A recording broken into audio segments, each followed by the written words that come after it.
നമസ്കാരം. ഇന്ന് നമ്മൾ ഡിസ്കസ് ചെയ്യുന്നത് ഷുഗറിൻ്റെ പലതരം ടെസ്റ്റുകളെ കുറിച്ചാണ്.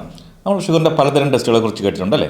HbA1c, അല്ലെങ്കിൽ ഫാസ്റ്റിംഗ് ചെയ്യേണ്ടത്, അല്ലെങ്കിൽ ആഹാരം കഴിച്ച് ചെയ്യേണ്ടത്, പിന്നെ നമ്മൾ ഗ്ലൂക്കോമീറ്റർ വെച്ച് ചെയ്യുന്നത്. എന്തിനാണ് ഇത്രയധികം ടെസ്റ്റുകൾ? ലാബുകാർക്ക് പൈസ ഉണ്ടാക്കാനും ഡോക്ടേഴ്സിന് കമ്മീഷൻ കിട്ടാനും അല്ലേ? നിങ്ങൾ പലപ്പോഴും ചിന്തിച്ചിട്ടുണ്ടാവും അല്ലേ, എന്തിനാണ് ഷുഗറിന് ഇത്രയധികം ടെസ്റ്റുകൾ? ഏതെങ്കിലും ഒരു ടെസ്റ്റ് ചെയ്താൽ പോരെ? അല്ലെങ്കിൽ ഏറ്റവും നല്ല ടെസ്റ്റ് ഏതാണ്, ആ ടെസ്റ്റ് മാത്രം ചെയ്താൽ പോരെ എന്ന് അല്ലേ? എന്തുകൊണ്ടാണ് ഈ ഷുഗറിൻ്റെ ടെസ്റ്റുകളെ കുറിച്ച് നമ്മൾ നന്നായിട്ട് അറിഞ്ഞിരിക്കണമെന്ന് പറയുന്നത്? നിങ്ങളൊന്ന് ആലോചിച്ച് നോക്കൂ. ഡയബറ്റിക്കായ ഒരാളും ഒരു ഡോക്ടറും തമ്മിലുള്ള കണക്ഷൻ എന്ന് പറഞ്ഞാൽ ഈ ടെസ്റ്റ് റിസൾട്ടാണ് അല്ലേ? അതുകൊണ്ട് നമ്മൾ ടെസ്റ്റ് ശരിയായ രീതിയിൽ ചെയ്തില്ലെങ്കിൽ നമ്മുടെ റിസൾട്ട് തെറ്റും. അത് വെച്ചിട്ടാണ് ഡോക്ടർ നിങ്ങളെ ചികിത്സിക്കുക. ചിലപ്പോൾ മരുന്നിൻ്റെ ഡോസ് കൂടുതലായി നിങ്ങൾ കഴിക്കും, അല്ലെങ്കിൽ മരുന്നിൻ്റെ ഡോസ് കുറഞ്ഞു പോകും. നിങ്ങൾ ഡയബറ്റിക് കൺട്രോൾ ആവില്ല. അതായത് നിങ്ങൾ മരുന്ന് കഴിക്കുന്നുണ്ട് കറക്റ്റായിട്ട്, പക്ഷേ നിങ്ങളുടെ ഡയബറ്റീസ് കൺട്രോൾ അല്ല. അതിൻ്റെ കാരണം എന്താണ്?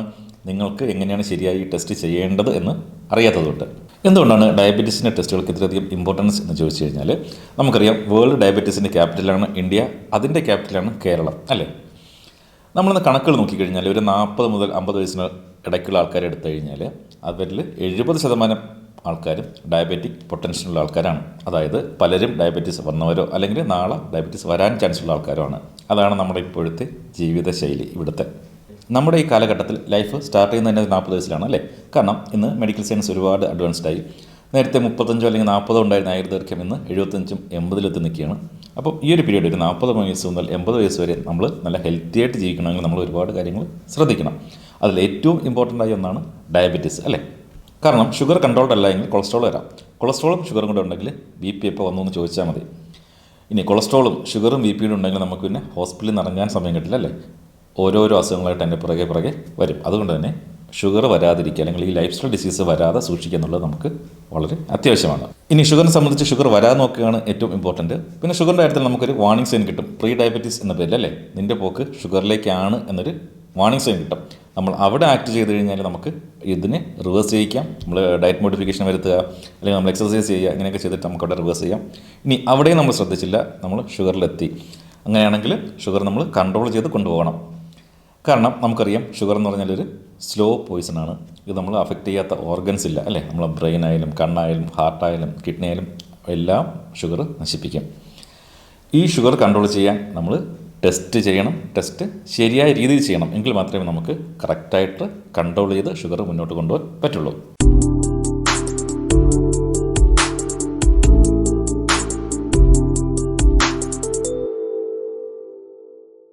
അപ്പോൾ ഇന്നത്തെ വീഡിയോയിൽ നമ്മൾ നോക്കുന്നത് ഷുഗറിൻ്റെ പ്രധാനപ്പെട്ട 4 ടെസ്റ്റുകളെ കുറിച്ചാണ്. എന്താണ് HbA1c, എന്താണ് ഫാസ്റ്റിംഗ് ബ്ലഡ് ഷുഗർ, എന്താണ് PPBS, എന്താണ് RBS, ഈ ടെസ്റ്റുകൾ എന്തിനാണ് ചെയ്യുന്നത്, എപ്പോഴാണ് ചെയ്യേണ്ടത്, അല്ലെങ്കിൽ ഈ ടെസ്റ്റുകൾ ചെയ്യുമ്പോൾ നമ്മൾ ശ്രദ്ധിക്കേണ്ട കാര്യങ്ങൾ എന്തൊക്കെയാണ്.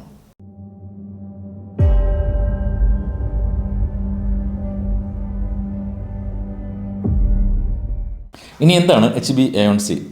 HB അല്ലെങ്കിൽ ഹീമോഗ്ലോബിൻ എന്താണെന്ന് നമുക്കറിയാം അല്ലേ? രക്തത്തിൽ ഹീമോഗ്ലോബിൻ്റെ അളവ് കുറഞ്ഞു കഴിഞ്ഞാൽ നമുക്ക് വിളർച്ച അല്ലെങ്കിൽ അനീമിയ ഉണ്ടാവും, നമുക്ക് എല്ലാവർക്കും അറിയാം. ഇതേ ഹീമോഗ്ലോബിനിൽ ഗ്ലൂക്കോസ് പോയി അറ്റാച്ച് ചെയ്യും. അപ്പം കൂടുതൽ ഗ്ലൂക്കോസ് നമ്മുടെ ബ്ലഡിലുണ്ടെങ്കിൽ കൂടുതൽ അറ്റാച്ച് ചെയ്യും. അപ്പം HbA1cയുടെ റീഡിംഗ് വെച്ചിട്ട് നമ്മുടെ ശരീരത്തിൽ ഗ്ലൂക്കോസ് കൂടുതലുണ്ടോ ഇല്ലയോ നമുക്ക് അറിയാൻ പറ്റും. മാത്രമല്ല ഒരു റെഡ് ബ്ലഡ് സെൽസ് അല്ലെങ്കിൽ ഒരു ചുവന്ന രക്താണുവിൻ്റെ ആയുസ് എന്ന് വെച്ചാൽ 120 ദിവസമാണ്, അല്ലെങ്കിൽ 3 മാസമാണ്. അപ്പം ഇതിൽ അറ്റാച്ച് ചെയ്തിരിക്കുന്നതിന് ഗ്ലൂക്കോസ് വെച്ചിട്ട് നമ്മൾ 3 മാസത്തെ ആവറേജ്, ഈ 3 മാസത്തിനിടയ്ക്ക് നമ്മുടെ ഷുഗർ എത്രമാത്രം കൂടിയിട്ടുണ്ടോ അല്ലെങ്കിൽ കുറഞ്ഞിട്ടുണ്ടോ നമുക്ക് അറിയാൻ പറ്റും. ഇനി എന്താണ് ഈ HbA1c ടെസ്റ്റിൻ്റെ അഡ്വാൻറ്റേജ് എന്ന് വെച്ച് കഴിഞ്ഞാൽ, നമുക്ക് ഈ ടെസ്റ്റ് ഏത് സമയവും ചെയ്യാം. ഫാസ്റ്റിംഗ് വേണ്ട, അല്ലെങ്കിൽ ഗുളിക കഴിച്ചില്ല, ആഹാരം കഴിച്ചില്ല, ഒന്നും ബാധിക്കില്ല. മാത്രമല്ല ഇത് ഒരു 3 മാസത്തെ ആവറേജ് തരുന്നത് കൊണ്ട് തന്നെ കുറച്ചുകൂടി ആക്യുറേറ്റ് ആണ്.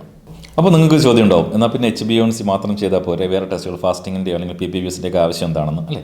ഈ HbA1c 100% ആക്യുറേറ്റ് ആണോ? അല്ല. നമ്മൾ നേരത്തെ കണ്ടു ഇത് ഹീമോഗ്ലോബിനിലാണ് അറ്റാച്ച് ചെയ്തിരിക്കുന്നത്. അതുകൊണ്ട് ഹീമോഗ്ലോബിൻ അല്ലെങ്കിൽ വിളർച്ച അല്ലെങ്കിൽ അനീമിയ ഉണ്ടാക്കുന്ന എന്ത് ഘടകവും ഈ ടെസ്റ്റ് റിസൾട്ടിനെ ബാധിക്കാം. ചിലപ്പോൾ നമുക്ക് അനീമിയ ഉണ്ടാവാം, അല്ലെങ്കിൽ പലതരം റെഡ് ബ്ലഡ് സെൽസ് പൊട്ടിപ്പോകുന്ന അവസ്ഥ ഉണ്ടാവാം, അല്ലെങ്കിൽ നമുക്ക് എന്തെങ്കിലും സർജറി കഴിഞ്ഞിട്ടുണ്ടാവാം, ബ്ലഡ് കൊടുത്തിട്ടുണ്ടാവാം, ബ്ലഡ് സ്വീകരിച്ചിട്ടുണ്ടാവാം. ഇങ്ങനെ പലതരം കണ്ടീഷൻസ് ഇതിനെ അഫക്റ്റ് ചെയ്യും. പിന്നെ മറ്റൊരു കണ്ടീഷനാണ് പ്രഗ്നൻസിയിൽ ബ്ലഡിൻ്റെ ഡൈല്യൂഷൻ കൂടുതലായിരിക്കും. അതുകൊണ്ട് തന്നെ പ്രഗ്നൻസി ടൈമിൽ നമ്മൾ HbA1c വെച്ചിട്ട് ട്രീറ്റ് ചെയ്യാറില്ല. പിന്നെ പലതരം മെഡിക്കേഷൻസ്, ദീർഘനാളായിട്ട് ആസ്പിൻ എടുക്കുക, high dose of vitamin C എടുക്കുക, അല്ലെങ്കിൽ പലതരം വൈറസിനെതിരെയുള്ള മരുന്നുകൾ കഴിക്കുക, ഇതൊക്കെ HbA1c ലെവലിനെ ബാധിക്കാം. അതുപോലെ തന്നെ ട്രൈഗ്ലിസറൈഡ് കൊളസ്ട്രോൾ കൂടുതലായിട്ടുണ്ടാവുക, ഇതൊക്കെ HbA1c ബാധിക്കുന്ന ഘടകങ്ങളാണ്. അതുകൊണ്ട് നമുക്ക് എപ്പോഴും 100% HbA1c വെച്ച് മാത്രം ട്രീറ്റ് ചെയ്യാൻ പറ്റില്ല. അപ്പോൾ നിങ്ങളെപ്പോഴും നിങ്ങളുടെ ഡോക്ടറോട് HbA1cയുടെ റിസൾട്ട് കാണിക്കുമ്പോൾ ഈ പറഞ്ഞ കണക്ക് നിങ്ങൾ എന്തെങ്കിലും മെഡിസിൻ എടുക്കുന്നുണ്ടെങ്കിലോ, അല്ലെങ്കിൽ നിങ്ങൾക്ക് എന്തെങ്കിലും സർജറി ഉണ്ടായിട്ടുണ്ട്, അല്ലെങ്കിൽ എന്തെങ്കിലും അനീമിയ ഉണ്ടായിട്ടുണ്ട് എങ്കിൽ അത് ഡോക്ടറോട് ഇൻഫോം ചെയ്യുക. എങ്കിൽ മാത്രമേ കറക്റ്റായിട്ട് ആ റീഡിങ് എടുക്കാൻ പറ്റുകയുള്ളൂ. ഇനി എത്ര നാൾ കൂടുമ്പോഴാണ് HbA1c ടെസ്റ്റ് ചെയ്യേണ്ടത്? നമ്മൾ നേരത്തെ കണ്ടു, നമ്മുടെ റെഡ് ബ്ലഡ് സെൽസിൻ്റെ ആയുസ് എന്ന് വെച്ച് കഴിഞ്ഞാൽ 3 മാസമാണ്. അപ്പോൾ 3 മാസത്തിലൊരിക്കൽ ചെയ്യാം. അതായത് നിങ്ങളുടെ ഷുഗർ കൺട്രോൾഡ് അല്ല എങ്കിൽ ചിലപ്പോൾ 3 മാസത്തിലൊരിക്കൽ ചെയ്യാം, അല്ലെങ്കിൽ 6 മാസത്തിലൊരിക്കൽ. നിങ്ങൾക്ക് ഷുഗറൊന്നും ഇല്ലെങ്കിൽ തന്നെ നമുക്ക് വർഷത്തിലൊരിക്കൽ HbA1c ചെയ്ത് നോക്കിക്കഴിഞ്ഞാൽ നമ്മൾ പ്രീ ഡയബറ്റീസിലാണോ അല്ലെങ്കിൽ നമുക്ക് ഡയബറ്റീസ് ഉണ്ടോ എന്നുള്ള കാര്യങ്ങളൊക്കെ വളരെ കറക്റ്റായിട്ട് അറിയാൻ പറ്റും. പിന്നെ നിങ്ങളെപ്പോഴും നിങ്ങളുടെ ഡോക്ടറുടെ നിർദ്ദേശപ്രകാരം മാത്രം HbA1c ടെസ്റ്റ് ചെയ്യുക. കാരണം നിങ്ങളുടെ ഷുഗറിനെ കുറിച്ച് അറിയാവുന്നത് നിങ്ങളുടെ ഡോക്ടർക്കാണ്. ഞാനൊരു ജനറൽ ഇൻഫർമേഷൻ പറഞ്ഞെന്ന് മാത്രമേ ഉള്ളൂ. അപ്പോൾ നമ്മളിവിടെ HbA1c എന്ന് പറഞ്ഞാൽ വളരെ റിലയബിൾ ആയിട്ടുള്ള ടെസ്റ്റാണ്. മാത്രമല്ല അത് എപ്പോൾ വേണമെങ്കിലും ചെയ്യാം. ഒരു 3 മാസത്തെ ആവറേജ് റിസൾട്ട് നമുക്ക് കിട്ടും. പക്ഷേ അതിൽ കുറച്ച് പ്രശ്നങ്ങളുണ്ട്. അതായത് അനീമിയ, അല്ലെങ്കിൽ പ്രഗ്നൻസി, അല്ലെങ്കിൽ ഹൈ കൊളസ്ട്രോൾ, ചില മരുന്നുകൾ, ക്രോണിക്കായിട്ട് ആൾക്കഹോൾ യൂസ് ചെയ്യുക, ഇവരിലൊക്കെ ഇതിൽ വേരിയേഷൻ വരാം. അതുകൊണ്ട് HbA1c വെച്ച് മാത്രം നമുക്കൊരാളെ ട്രീറ്റ് ചെയ്യാൻ പറ്റില്ല.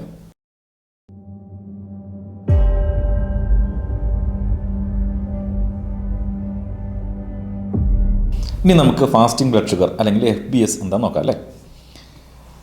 നിങ്ങളൊന്ന് ആലോചിച്ച് നോക്കുക. നിങ്ങൾ ഒരു ദിവസം ഒന്നും കഴിക്കുന്നില്ല, എന്താ സംഭവിക്കുക? ആദ്യം കുറച്ച് ക്ഷീണം ഉണ്ടാവും, പിന്നെ അതങ്ങ് മാറണല്ലേ, ബോഡി അഡാപ്റ്റ് ആവും. ഇനി 2 ദിവസം ഒന്നും കഴിക്കുന്നില്ല, അല്ലെങ്കിൽ 3 ദിവസം ഒന്നും കഴിക്കുന്നില്ല, എന്ത് സംഭവിക്കും? പ്രത്യേകിച്ചൊന്നും സംഭവിക്കില്ല. ഇനി ഒരാഴ്ച ഒന്നും കഴിക്കുന്നില്ല, എന്നാലും പ്രത്യേകിച്ചൊന്നും സംഭവിക്കില്ല. കാരണം നമ്മുടെ ബോഡി ആവശ്യത്തിലധികം ഫാറ്റ് സ്റ്റോർ ചെയ്തിട്ടുണ്ട്. നമ്മൾ പുറത്തുനിന്ന് എന്തെങ്കിലും ഭക്ഷണം കഴിച്ചില്ലെങ്കിൽ ഈ ഫാറ്റ് ഉരുക്കിയിട്ട് അവർ ഗ്ലൂക്കോസ് ഉണ്ടാക്കും. ഇങ്ങനെ ഉണ്ടാക്കുന്ന, അതായത് ഫാസ്റ്റിംഗ് സമയത്ത് ഉണ്ടാക്കുന്ന ഗ്ലൂക്കോസിൽ എന്തെങ്കിലും അല്ലെങ്കിൽ ഇൻസുലിൻ എന്തെങ്കിലും പ്രശ്നമുണ്ടോ എന്നറിയാൻ വേണ്ടിയിട്ടാണ് നമ്മൾ FBS ടെസ്റ്റ് ചെയ്യുന്നത്. ഇവിടെയാണ് പലർക്കും ഒരുപാട് സംശയങ്ങളുള്ളതും. അല്ലെങ്കിൽ ഫാസ്റ്റിംഗ് ഷുഗർ പലരും ശരിയായി ചെയ്യില്ല. കാരണം ശരിയായി ചെയ്തില്ലെങ്കിൽ അതിൻ്റെ റിസൾട്ട് വ്യത്യാസമായിരിക്കും. അതനുസരിച്ചായിരിക്കും നിങ്ങളുടെ ട്രീറ്റ്മെൻറ്റിലും വ്യത്യാസം ഉണ്ടാകും. ശരിയായ ട്രീറ്റ്മെൻറ്റ് നിങ്ങൾക്ക് കിട്ടില്ല. അതുകൊണ്ട് ഫാസ്റ്റിംഗ് സമയത്ത് എന്തൊക്കെ ശ്രദ്ധിക്കണം എന്നുള്ള കാര്യങ്ങൾ നമ്മൾ കറക്റ്റായിട്ട് മനസ്സിലാക്കി വയ്ക്കണം. ഒന്നാമതുണ്ടാകുന്ന സംശയം, എത്ര മണിക്കൂർ ഫാസ്റ്റിംഗ് വേണമെന്നാണ്. ഐഡിയലി പറയുന്നത് 8 മുതൽ 12 മണിക്കൂർ ഫാസ്റ്റിംഗ്. ചിലർ പറയും ഞാൻ തലേദിവസം വെച്ച് കഴിച്ചതാണ് എന്നൊക്കെ പറയും. അത്രയും അധികം ഫാസ്റ്റിംഗ് പാടില്ല. അതാകുമ്പോൾ നമ്മുടെ റിസൾട്ടിനെ ബാധിക്കും. അതായത് 8 മുതൽ 12 മണിക്കൂർ നേരത്തേക്ക് ഒന്നും കഴിക്കരുത്. രാവിലെ പച്ചവെള്ളം കുടിക്കാം, അതല്ലാതെ ചായയോ കാപ്പിയോ സിഗരറ്റ് വലിക്കുകയോ ഒന്നും ചെയ്യരുത്. ഇനി അടുത്തൊരു സംശയമാണ്, ഏത് സമയമാണ് ബ്ലഡ് ടെസ്റ്റ് ചെയ്യാൻ നല്ലത്? നമ്മളിവിടെ 8 മുതൽ 12 മണിക്കൂർ ഫാസ്റ്റിംഗ് എന്നാണ് പറഞ്ഞത്. അപ്പം അങ്ങനെ എപ്പോഴെങ്കിലും ആ ഒരു ഫാസ്റ്റിംഗ് എടുത്തിട്ട് ഒന്ന് ചെയ്താൽ മതിയോ എന്നുള്ള സംശയം. അല്ലെങ്കിൽ ഉദാഹരണത്തിന് ഞാനിപ്പം രാവിലെ എല്ലാ ദിവസവും രാത്രി 9 മണിക്കാണ് അത്താഴം കഴിക്കുന്നത്. പക്ഷേ ഇന്നലെ എനിക്കൊരു പാർട്ടി ഉണ്ടായിരുന്നെങ്കിൽ 12 അല്ലെങ്കിൽ 1 മണിയായി ആഹാരം കഴിച്ച് കഴിഞ്ഞപ്പോൾ. അപ്പം അത് കഴിഞ്ഞിട്ടുള്ളൊരു 10 മണിക്കൂർ കഴിഞ്ഞിട്ട് വന്ന് ചെയ്താൽ മതിയെന്ന് നമ്മളിപ്പം ചോദിക്കാം. പക്ഷെ അതൊരിക്കലും പാടില്ല. കാരണം നമ്മുടെ ബോഡിക്ക് ഒരു നമ്മുടെ ബോഡിയുടെ ഉള്ളിൽ ഒരു ബയോളജിക്കൽ ക്ലോക്ക് ഉണ്ട്, അല്ലെങ്കിൽ ഒരു സർക്കാരിന് റിതമുണ്ട് അല്ലേ? അതുകൊണ്ടാണ് നമുക്ക് രാവിലെ 8 മണിക്ക് സ്ഥിരമായി ആഹാരം കഴിക്കാൻ നമുക്ക് 8 മണിയാകുമ്പോൾ വിശക്കും. അല്ലെങ്കിൽ ഉച്ചയ്ക്ക് 1 മണിക്കാണ് എല്ലാ ദിവസവും നമ്മൾ ആഹാരം കഴിക്കുന്നതെങ്കിൽ ആ സമയമാകുമ്പോൾ നമുക്ക് വിശപ്പുണ്ടാവും. ആ സമയത്ത് ആഹാരം കിട്ടിയില്ലെങ്കിൽ നമുക്ക് ചിലപ്പോൾ വളരെ ബുദ്ധിമുട്ടായിരിക്കും. അത് ബോഡിയുടെ ഒരു ബയോളജിക്കൽ ക്ലോക്കാണ്. അത് തെറ്റിച്ച് കഴിഞ്ഞാൽ ചിലപ്പം ഹോർമോൺ ഇഷ്യൂസ് അല്ലെങ്കിൽ ഇൻസുലിൻ സെക്രീഷൻസിനെ അത് ബാധിക്കാം.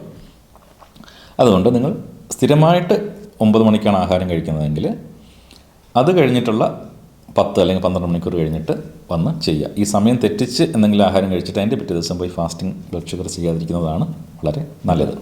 ഇനി വേറെ ശ്രദ്ധിക്കാനുള്ള കാര്യം എന്ന് വെച്ച് കഴിഞ്ഞാൽ, നമുക്കുണ്ടാകുന്ന സ്ട്രെസ്സ്, അത് ഫിസിക്കൽ സ്ട്രെസ് ആയാലും മെൻ്റൽ സ്ട്രെസ് ആയാലും അത് ഇൻസുലിൻ സെക്രീഷനെ ബാധിക്കും. അതുകൊണ്ട് തന്നെ നമ്മുടെ റിസൾട്ടിനെയും ബാധിക്കും. അതുകൊണ്ട് നമ്മൾ അൺയൂഷ്വലായിട്ട് എന്തെങ്കിലും സ്ട്രെസ് ഉള്ളതിൻ്റെ പിറ്റേന്ന് ഈ ടെസ്റ്റ് ചെയ്യാതിരിക്കുക. ഉദാഹരണത്തിന് നമ്മൾ ഉറക്കമൊഴിക്കുക, തലേദിവസം എന്തെങ്കിലും മൂവിക്ക് പോയി, അല്ലെങ്കിൽ എന്തെങ്കിലും കളി കാണാൻ പോയി, അങ്ങനെ ഉറക്കമൊഴിക്കുക, അല്ലെങ്കിൽ ടർഫിൽ പകുതിയില്ലാതെ കളിക്കാൻ പോയി. ഇനി അതല്ലെങ്കിൽ നേരത്തെ പറഞ്ഞാൽ തലേദിവസം ഒരു പാർട്ടി ഉണ്ടായിരുന്നു, നമ്മൾ വളരെ വൈകി ഒരുപാട് ആഹാരം കഴിച്ചു. ഇനി അതല്ലെങ്കിൽ മദ്യപിക്കുന്ന ആൾക്കാരാണെങ്കിൽ തലേദിവസം പാർട്ടി ഉണ്ടായിരുന്നു, കുറേ അധികം മദ്യപിച്ചു. അല്ലെങ്കിൽ എന്തെങ്കിലും സ്ട്രെസ്സ് ഉണ്ട്, ഒരു തലേദിവസം ഒരുപാട് സ്ട്രെസ്സ്, അല്ലെങ്കിൽ എന്തെങ്കിലും വഴക്കുണ്ടായി, അല്ലെങ്കിൽ എന്തെങ്കിലും ഓഫീസിൽ സ്ട്രെസ് ഉണ്ടായി. ഇങ്ങനെയുള്ള ദിവസത്തിൻ്റെ പിറ്റേന്ന് പോയിട്ട് ഫാസ്റ്റിംഗ് ബ്ലഡ് ഷുഗർ ചെക്ക് ചെയ്യാതിരിക്കുകയാണ് നല്ലത്. ഒരു നോർമൽ ഡേയിൽ നമ്മൾ പോയിട്ട് ഫാസ്റ്റിംഗ് ബ്ലഡ് ഷുഗർ നോക്കുക. ഇനി രാവിലെ ചായയോ കാപ്പിയോ കുടിക്കുക, അല്ലെങ്കിൽ സ്മോക്ക് ചെയ്യുന്ന ചിലർക്ക് അങ്ങനത്തെ ശീലം ഉണ്ടാവാം. ഇതൊക്കെ ചെയ്യാമോ എന്ന് ചോദിക്കാം. ഒരിക്കലും അത് ചെയ്യരുത്. പച്ചവെള്ളം കുടിക്കാം, അതിന് കുഴപ്പമൊന്നുമില്ല. പക്ഷേ ബാക്കി സ്മോക്കിങ് അല്ലെങ്കിൽ ചായ കാപ്പി ഇതൊക്കെ ഒഴിവാക്കുകയാണ് ഉത്തമം.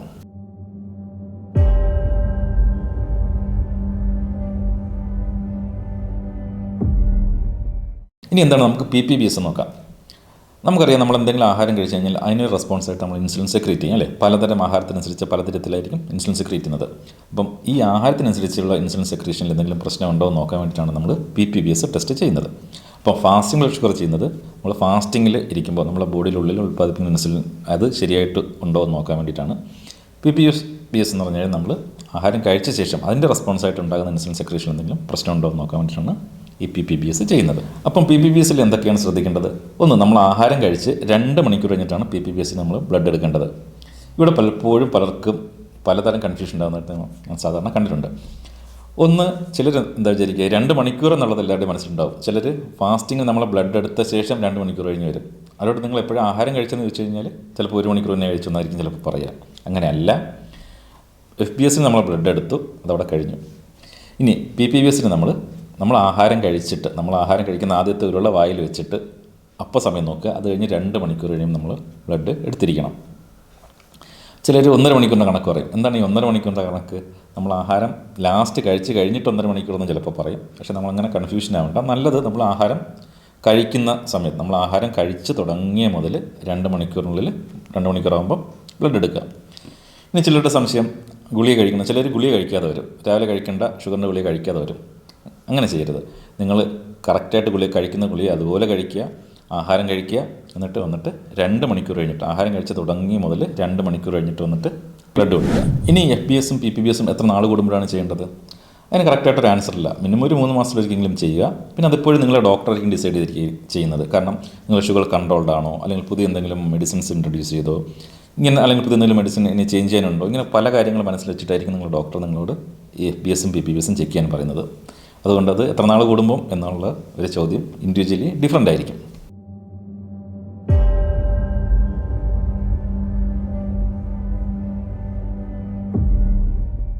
ഇനി എന്താണ് RBS? നമ്മൾ മുകളിൽ പറഞ്ഞ 3 ടെസ്റ്റും HbA1c ആയാലും FBS ആയാലും PPBS ആയാലും ഇപ്പോഴും നമ്മൾ വെയിനിൽ നിന്ന് ബ്ലഡ് എടുത്തിട്ടാണ് ചെയ്യുന്നത് അല്ലേ. എന്നാൽ RBS ആണെങ്കിൽ നമ്മൾ ഫിംഗർ ടിപ്പിൽ നിന്ന് നമ്മൾ കുത്തിയെടുത്തിട്ടാണ് ചെയ്യുന്നത്. ഈ RBS എന്തിനാണ് ചെയ്യുന്നത്? നമ്മൾ ആ സമയത്തുള്ള ഷുഗർ ലെവൽ അറിയാൻ വേണ്ടിയിട്ടാണ്. അത് പലപ്പോഴും ചിലപ്പം ഷുഗർ ഒരുപാട് കൂടി ഡയബറ്റിക് കീറ്റോഅസിഡോസിസ് അങ്ങനെയുള്ള അസുഖങ്ങളിലേക്ക് അല്ലെങ്കിൽ ഒരുപാട് കൂടി പോകാം, അല്ലെങ്കിൽ ഷുഗർ കുറഞ്ഞു പോകാം. അങ്ങനെയുള്ള അവസരങ്ങളിൽ ചികിത്സിക്കാൻ വേണ്ടി മാത്രമാണ് നമ്മൾ RBS എടുക്കുന്നത്. അല്ലാതെ അതൊരിക്കലും നമ്മൾ ട്രീറ്റ്മെൻറ്റിന് വേണ്ടിയിട്ട്, അതായത് ഷുഗറിൻ്റെ ട്രീറ്റ്മെൻറ്റിന് വേണ്ടിയിട്ട് അത് സാധാരണ ഫോളോ ചെയ്യാറില്ല. ചിലർ അത് മാത്രമായിരിക്കും നോക്കുക. കാരണം പലർക്കും രക്തം എടുക്കാനും അല്ലെങ്കിൽ സൂചി കുത്താനും ഒക്കെ ഭയങ്കര പേടിയായിരിക്കും. അതുകൊണ്ട് ചിലരും എപ്പോഴും RBS മാത്രം നോക്കും. പക്ഷേ ഒന്നാമത് RBS അത്ര വളരെ ആക്യുറേറ്റ് അല്ല. മാത്രമല്ല അത് ഷുഗറിൻ്റെ ഒരു തുടർ ചികിത്സയ്ക്കായിട്ട് സാധാരണഗതിയിൽ ഉപയോഗിക്കാറില്ല. അപ്പോൾ നമ്മളിന്നിവിടെ ഷുഗറിൻ്റെ പലതരം ടെസ്റ്റുകളെ കുറിച്ചാണ് പറഞ്ഞത്. ഓരോ ടെസ്റ്റുകളും എന്താണ് അതിൻ്റെ ഇമ്പോർട്ടൻസ്, ഏത് സമയത്താണ് ചെയ്യേണ്ടത്, അല്ലെങ്കിൽ ചെയ്യുമ്പോൾ എന്തൊക്കെ ശ്രദ്ധിക്കണം എന്നുള്ള കാര്യങ്ങളാണ് ഞാൻ പറയാൻ ശ്രമിച്ചത്. നിങ്ങൾക്കത് മനസ്സിലായി കാണുമെന്ന് വിചാരിക്കുന്നു. എങ്കിലും നമുക്കൊന്നുകൂടെ പറയാം.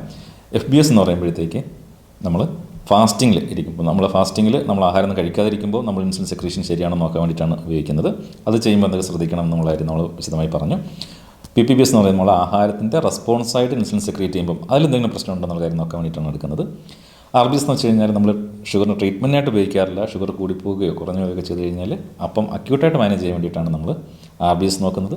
ഇനി HbA1c എന്ന് പറഞ്ഞു കഴിഞ്ഞാൽ നമുക്ക് ഒരു 3 മാസത്തെ ആവറേജ് കിട്ടും. അതായത് നമ്മുടെ ഷുഗറിൻ്റെ പോക്ക് എങ്ങോട്ടാണ്, കൺട്രോൾഡ് ആണോ, എന്തെങ്കിലും മേജർ ചേഞ്ചസ് വരുത്തണം എന്നുള്ള കാര്യങ്ങൾ മനസ്സിലാക്കി വേണ്ടിയിട്ടാണ് HbA1c നോക്കുന്നത്. ചില കണ്ടീഷനിൽ അനീമിയ അല്ലെങ്കിൽ ക്രോണിക് ആൽക്കഹോളിസം അല്ലെങ്കിൽ ചിലതരം മരുന്നുകൾ ഉപയോഗിക്കുന്നു. ഇങ്ങനത്തെ കണ്ടീഷനിൽ ഒഴിച്ച് ബാക്കി ഇതൊരു വളരെ ആക്യുറേറ്റ് ആയ ടെസ്റ്റാണ്. പക്ഷേ HbA1c വെച്ച് മാത്രം നമുക്ക് ട്രീറ്റ് ചെയ്യാൻ പറ്റില്ല. അതുകൊണ്ടാണ് നമ്മൾ ഈ ബാക്കി 3 ടെസ്റ്റുകളെയും ബാക്കി 2 ടെസ്റ്റുകളെയും ആശ്രയിക്കുന്നത്. അപ്പോൾ ഈ വീഡിയോയെക്കുറിച്ചുള്ള നിങ്ങളുടെ നിർദ്ദേശങ്ങളും അഭിപ്രായങ്ങളും ഇനി മുകളിൽ പറഞ്ഞ ടെസ്റ്റുകളെക്കുറിച്ച് എന്തെങ്കിലും സംശയമുണ്ടെങ്കിലും കമൻറ്റ് ബോക്സിൽ രേഖപ്പെടുത്തുക. മറ്റൊരു നല്ല വീഡിയോയുമായി ഉടൻ തന്നെ കാണാം.